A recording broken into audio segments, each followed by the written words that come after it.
Hey Dan. So what I've got here is I'm just using a magnetic field of 4 wires. I've got 3 going one direction, electrons going the opposite direction. Um, Again, there's no current in any of them except for one, but there are electrons and magnetic fields in the other 3.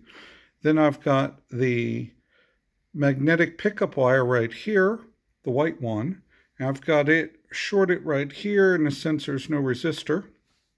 Full wave rectifier right here, pulling the electrons, and the little tail for the electrons to draw and run to the end makes current, and this does not work without the tail. The more tail you have, the more current you have. I'm just using two 20-inch pieces right now for sake of ease of use to figure out what's going on. We're at 1.2 milliamps with no resistor. I'm going to add a 220 ohm resistor. Just add a 220 ohm resistor. Let's see if it affects the power.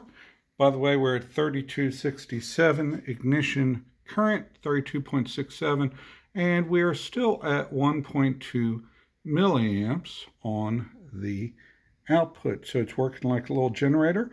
Let's bump the resistance up even more. Let's add a 1000 ohm resistor and see what it does.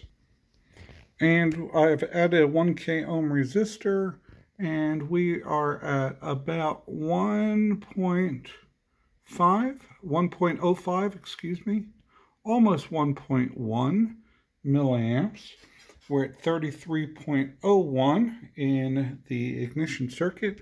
So it's working like a little mini generator, and I really, really, really like this setup. And it does not work without the tail. I'm not drawing any electrons at all from within the ignition circuit. And so I'm going to make a stronger magnet and keep going and see what we see.